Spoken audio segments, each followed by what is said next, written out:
तो कैसे हैं आप लोग? आशा करता हूँ बहुत अच्छी होंगे, घर पे होंगे और स्वस्थ होंगे।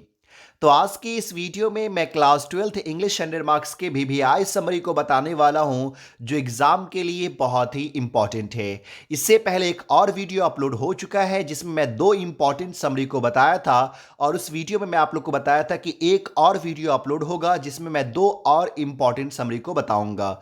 और जब पहला वीडियो अपलोड मैं किया था तो उस वीडियो में बताया था कि लॉन्ग क्वेश्चन जो रहेगा वो 15 नंबर का रहेगा, और इस 15 नंबर में से आपको जो ऑप्शन दिया जाएगा वो 6, एक एक क्वेश्चन 5-5 नंबर का रहेगा। लेकिन जवाब किसी तीन का ही देना होता है, आपको आंसर जो सिर्फ और सिर्फ तीन का ही लिखना होता है।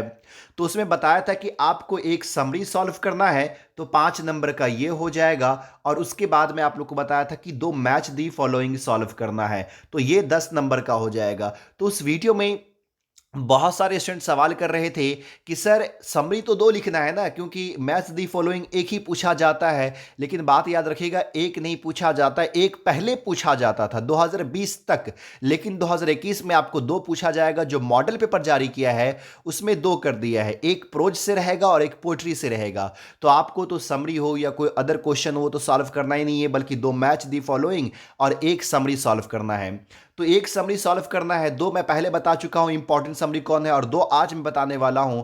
अगर आप इस चार समरी को याद कर लेते हैं तो फिर आपको लॉन्ग क्वेश्चन में किसी और चीज की तैयारी करने की जरूरत नहीं पड़ेगी। तो चलिए वीडियो को शुरू करते हैं, लेकिन उससे पहले आपसे एक छोटा सा रिक्वेस्ट है कि अगर आप हमारे चैनल पे पहली बार विजिट कर रहे हैं तो प्लीज़ चैनल को सब्सक्राइब कर लीजिए। वीडियो अच्छा लगता हो तो लाइक करना मत भूलिएगा, और इस वीडियो को ज़्यादा से ज़्यादा अपने दोस्तों को ज़रूर शेयर कीजिए। लास्ट वीडियो में मैं सॉन्ग ऑफ माई सेल्फ और एनएपी टाफ की समरी को बताया था, और आज दो समरी में बता रहा हूं। इस चारों समरी को आप लोग अच्छे से याद कर लीजिए। चलिए, तो आज का पहला समरी है sweetest love I do not गो, जो लिखा गया हुआ है जॉन डॉन के द्वारा। तो चलिए इस समरी को मैं आपको समझा भी देता हूं लाइन बाय लाइन, फिर आगे हम लोग बढ़ेंगे अगले समरी पे। This poem sweetest love I do not go is written by John Donne. यह कविता जो है sweetest love I do not go, ये जॉन डॉन के द्वारा लिखी गई है। In this poem he described the impulse of love. इस कविता में उन्होंने इम्पल्स ऑफ लव, लव के आवेग को, प्यार के आवेग को बताया है। पोएट हैड अ गर्लफ्रेंड, यहाँ पे ये वाइफ कर दीजिएगा क्योंकि पोएट की वो वाइफ थी। पोएट हैड अ वाइफ हुम he loved very much. Poet की एक पत्नी थी जिसको पोएट बहुत ज़्यादा चाहते थे, बहुत ज़्यादा प्यार करते थे। He is afraid of a parting from his beloved, लेकिन वो अपने महबूबा से, वो अपने प्यार से अलग होते हुए डर रहे थे। बिलव्ड मतलब महबूबा, वो उससे अलग होते हुए डर रहे थे। Once poet told his beloved, एक बार पोएट अपने बिलव्ड से कहते हैं, dear I want to go somewhere far, प्रिय मैं कहीं दूर जाना चाहता हूँ, and feel loneliness because if in the future any time it happens that I have to live without you, how will I feel without you. तो poet जो है सो अपने महबूबा से कहते हैं कि प्रिय मैं कहीं दूर जाना चाहता हूँ और अकेलापन महसूस करना चाहता हूँ, क्योंकि कभी भविष्य में अगर यह घटना घटे कि मुझे तुम्हारे बिन रहना पड़े तो मैं तुम्हारे बिन कैसा महसूस करूंगा। He says to his beloved not to bemoan और नॉर वीपिंग। वह अपने महबूबा से कहते हैं कि ना तो विलाप करने के लिए, बीमॉन मतलब होता है विलाप करना, चीखना चिल्लाना, और ना ही रोने के लिए। Because he will come back again in her life as the sun sets in the evening and rises in the morning। क्योंकि वो कहते हैं कि वह उसकी जिंदगी में फिर से वापस आएगा जिस तरह से सूरज जो है सो शाम के वक्त छुप जाता है और सुबह के वक्त निकल आता है। He says he is beloved, it does not mean I feel boring with you or I don't like you। वो अपने बिलव्ड से कहते कि इसका मतलब यह नहीं कि मैं तुमसे दूर जा रहा हूं, तो इसका मतलब यह नहीं है कि मैं तुम्हारे साथ उबाऊ महसूस करता हूं या फिर मैं तुमको पसंद नहीं करता हूं। Actually I love you more than I, मैं तो खुद से ज्यादा तुमसे प्यार करता हूं।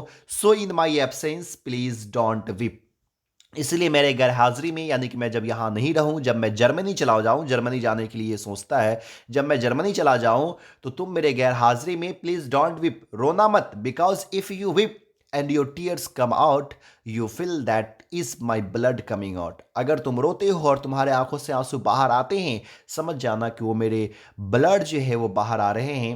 ही says he is beloved that we both are made for each other. वो अपने महबूबा से कहते हैं कि हम दोनों जो है सो एक दूसरे के लिए बने हुए हैं, and we can't live without each other, और हम दोनों एक दूसरे के बिन नहीं रह सकते हैं। चलिए चौथा समरी जो हम लोग देखने वाले हैं वो है ओड टू ऑटम, जो लिखा गया हुआ है जॉन कीट्स के द्वारा। तो चलिए इस समरी के इस चैप्टर के समरी को समझते हैं और उसको आप लोग याद ही कर लीजिए। This poem is written by John Keats. यह कविता जो है ओड टू ऑटम, ये जॉन किट्स के द्वारा लिखी गई है। In this poem John Keats describe the beauty and characteristics of autumn season. और इस सीजन में इस पोएम में जॉन किट्स वो ऑटम सीजन की जो सुंदरता होती है, तो उस सुंदरता को यहाँ पे बयान करने की कोशिश कर रहे हैं। जो ये ऑटम सीजन होते हैं उसकी क्या विशेषताएं होती है, इन सारी विशेषताएं खूबसूरती को इस चैप्टर में बताए हैं। He says that autumn season is good season. वह कहते हैं कि ऑटम सीजन जो होता है वो अच्छा सीजन होता है, because in this season people are happy, क्योंकि इस सीजन में लोग बहुत ही अच्छा महसूस करते हैं। They feel very good because this season is neither hot nor very cool. और इस मौसम में लोग जो सो अच्छा महसूस करते हैं, क्योंकि ये सीजन जो होता है, इस सीजन में नहीं तो ज़्यादा गर्मी होती है, नहीं तो ज़्यादा ठंडी होती है। विंड ब्लोज वेरी फ्रेंडली, और हवा भी बहुत ही फ्रेंडली बहता रहता है। In this season new leaves and fruits grow on the tree. और इस सीजन में पेड़ पे जो है पेड़ पे नए पत्ते, फल सब जो सो उग जाते हैं। इन this season nature looks very beautiful because there is a greenery everywhere. और इस सीजन में जो प्राकृतिक होता है, जो नेचर होता है, वो बहुत ही अच्छा लगता है, खूबसूरत लगता है, क्योंकि हर तरफ चारों तरफ सिर्फ और सिर्फ हरियाली ही हरियाली होती है। All people feel to work in this season. और सभी लोग इस महीने में, इस सीजन में जो सो काम करना पसंद करते हैं। इवन बर्ड्स ऑल्सो सिंग। और यही नहीं, इस मौसम में पक्षियाँ जो है वो पक्षियाँ भी गीत गाना पसंद करती है।